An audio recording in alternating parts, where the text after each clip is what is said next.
All right. Here's something about Amazon. You guys know we do some Amazon videos over on the Jimmy Dore Show. This is from Stop Neoliberalism. I like that Twitter handle. I approve highly. This is from the Columbus Dispatch. Amazon makes list of large companies with workers receiving food stamps. Wow. In short order, Amazon has become one of Ohio's largest employers after receiving tens of millions of dollars of state incentives for building warehouses, data centers, and other projects along the way.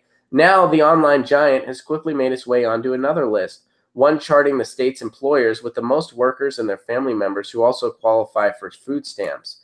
Amazon ranks 19th on the list of 50 large employers, according to Policy Matters Ohio, a progressive policy group. Amazon had 1,430 workers and family members receiving benefits as of August, the group said on Friday. And there are 5 cities right now competing for Amazon to come to their city. They are throwing state incentives at Amazon left and right to come to their city. They think my hometown of Pittsburgh is one of them. My family members are praying that Amazon comes to Pittsburgh.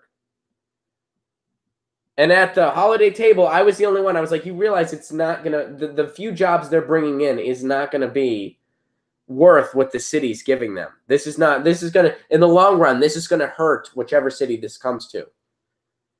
Everybody at the table looked at me like I was insane. They looked at me like I was crazy. Then, a little while later, I was with my cousin, who is an engineer,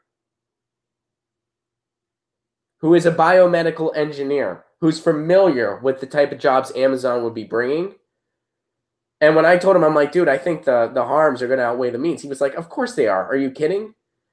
He looked at me like I just stated the most obvious thing he had ever heard in his life. He's like, yeah, of course. The jobs they're going to bring in versus what the city is throwing at them to try to get them to come. Yeah, whichever city Amazon goes to is going to lose out. And the jobs they're bringing, there's people on food stamps. Amazon can give you a good job if you are one of the tech-savvy people. If you are a programmer or something like that. But if you are an average, like a lower-level worker, like a warehouse worker or something like that, their business practices are disgusting.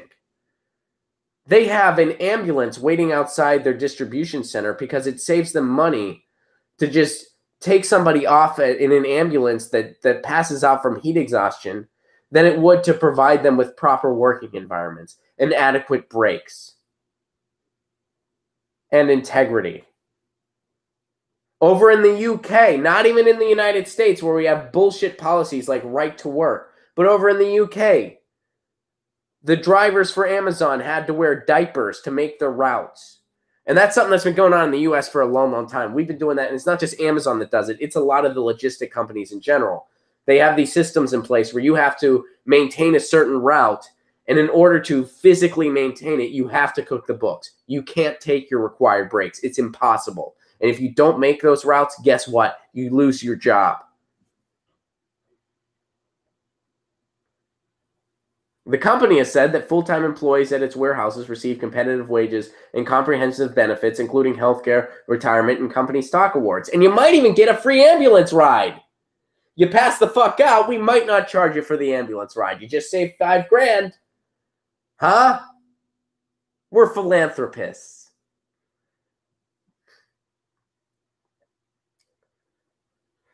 And they used to have a quota for where, I don't know if they still have those quotas for warehouse workers, but it used to be if you didn't maintain a certain quota, you wouldn't get your wage. And I know that because I used to live in Seattle, so I knew people that had those warehouse jobs. Anybody could get a warehouse job like that, even in the worst recession, because their turnaround was like this. Because they give you these ridiculous quotas, and if you didn't meet it, you didn't get paid. And then because I think they stopped that a little bit, people will tell you that Amazon got better. Oh, Jeff Bezos isn't so bad. He ended these practices. Yeah, he got caught. His practices are maybe slightly less horrific compared to where they started, but he got caught. If somebody is caught robbing a bank and then they don't rob a bank again because they got caught the first time, you can say, oh, they're not so bad now. Like,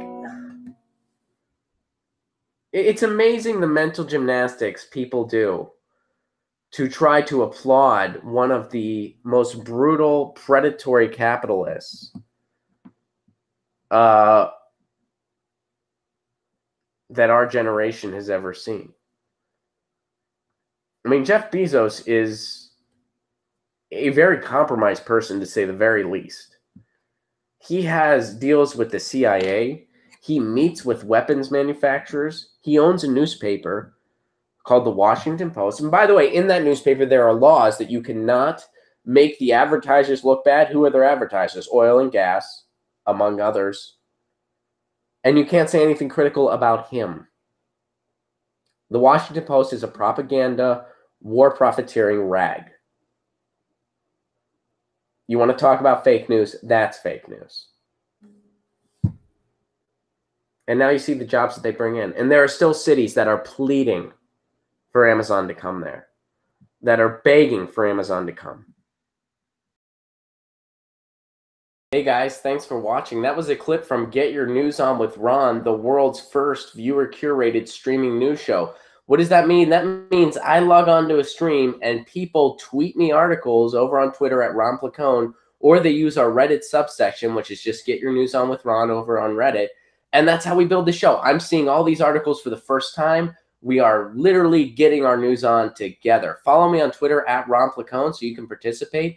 And this show streams live every Tuesday through Friday at 10 a.m. Pacific Standard Time. So please do tune in. If you want to support this show, you can do so over on patreon.com/Ron Placone, where for as low as $1 a month, you get access to exclusive podcasts every week, exclusive videos, free tickets to shows when I'm performing in your town, and more for as low as $1 a month. Please do consider it.